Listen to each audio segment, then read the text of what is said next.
Good evening friends, कैसे आप लोग। I hope all of you are well. आज आप लोगों से लगभग मेरी 3 या 4 महीने बाद मुलाकात हो रही है। इसका मुख्य रीजन यही था कि मेरे पास समय का अभाव था, लेकिन अब आपके साथ मेरी लगातार मुलाकात होती रहेगी। ठीक है। अब इसके अतिरिक्त जो भी स्टूडेंट पुलिस की, रेलवे की के अंतर्गत आरपीएफ अथवा पुलिस फोर्सेस की तैयारी कर रहे हैं या अन्य किसी फोर्सेस की तैयारी कर रहे हैं, उन सभी छात्र छात्राओं के लिए एक बेहतर अवसर है। उन लोगों के लिए आरआरबी के द्वारा शॉर्ट नोटिफिकेशन जारी कर दिया गया है।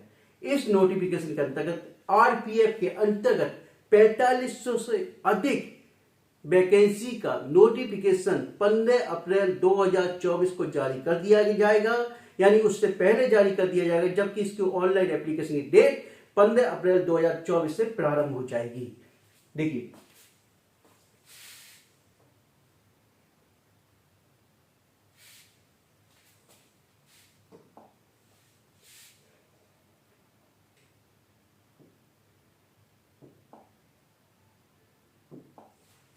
देखिए, यानी कि रेलवे प्रोटेक्शन स्पेशल फोर्स यानी आरपीएफ। ठीक है।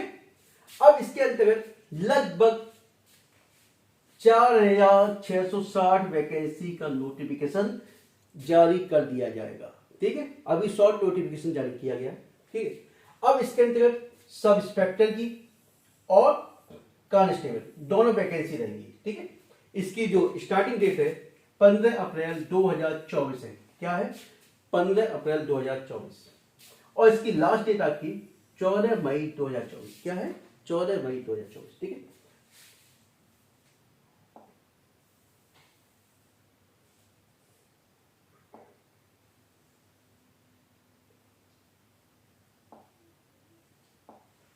अब देखिए, ऐसा यानी सब इंस्पेक्टर के लिए आपको क्या होना चाहिए? Minimum graduate from any recognised university, यानी स्नातक होना चाहिए। ठीक है।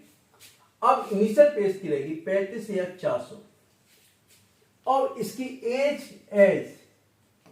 यानी कि 1 जुलाई 2024 को मिनिमम 20 और मैक्सिमम 28, यानी 20 से लेके 28 के मध्य। यानी आपकी जो डेट काउंट होगी वो 1 जुलाई से काउंट होगी। कब? 1 जुलाई से। यानी 20 से 20 से कम नहीं होनी चाहिए और 28 से अधिक नहीं होनी चाहिए। इसके अंदर जो वैकेंसी है 452। कितनी वैकेंसी है? 452 वैकेंसी है। जबकि कांस्टेबल के अंतर्गत आपकी वैकेंसी है, इसके लिए मिनिमम क्वालिफिकेशन आपकी क्या रखी गई? 10 पास और equivalent from any recognised board. ठीक है। इसके अंतर्गत इनिशियल पे है 21,700 रुपए और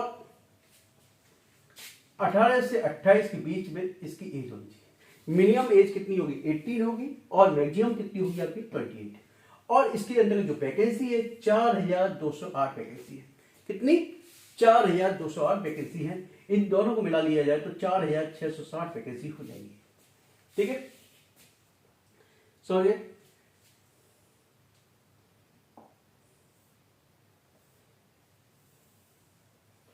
इसमें सबसे अच्छा पॉइंट ये है कि आप लोगों से जो भी एग्जामिनेशन फीस ली जाएगी उसमें से यानी 90% भाग आपका वापस हो जाएगा।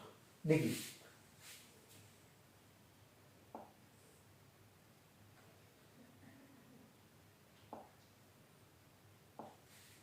अब देखिए कैटेगरी वाइज इन्होंने दे दी फीस। कितनी फीस लगी? ठीक है।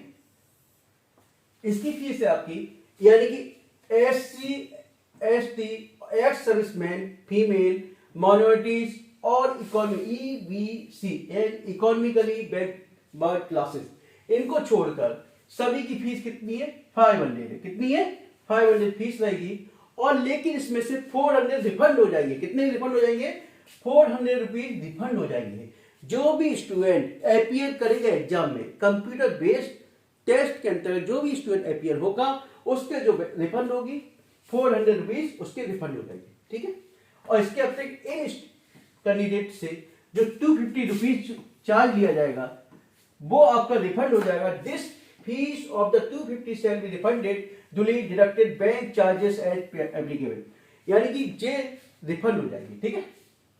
अब इसमें सब लिखा हुआ है only candidate who attend the CBT will get a refund of their examination fees as mentioned above। यानी कि उन्हीं स्टूडेंटों के लिए रिफंड होगा जो स्टूडेंट सीबीटी एग्जाम में अपीयर होंगे। जे नोटिफिकेशन था जो कि शॉर्ट नोटिफिकेशन जारी किया गया है, इसका जो डिटेल में होगी वो 15 अप्रैल से पहले आ जाएगा नोटिफिकेशन, क्योंकि 15 अप्रैल से स्टार्टिंग हो रही है। इसके अतिरिक्त मैं ये बताना चाहूंगा आपको कि अपनी तैयारी में आप कंटिन्यूटी बनाए रखिएगा, क्योंकि जो स्टूडेंट कंटिन्यूटी बनाए रखता है उसका सिलेक्शन जल्दी होता है। और जो स्टूडेंट ये सोचते हैं कि कल वैकेंसी आएगी, चलो आज से हम तैयारी शुरू करते हैं, या जब 2 महीने बाद वैकेंसी आएगी, आती है, नोटिफिकेशन आता है और उसके तब स्टडी करना प्रारंभ करते हैं, तो उनको डिले होता है सिलेक्शन में, क्योंकि एग्जाम का सिलेबस लगभग सभी एग्जाम का सेम होता है।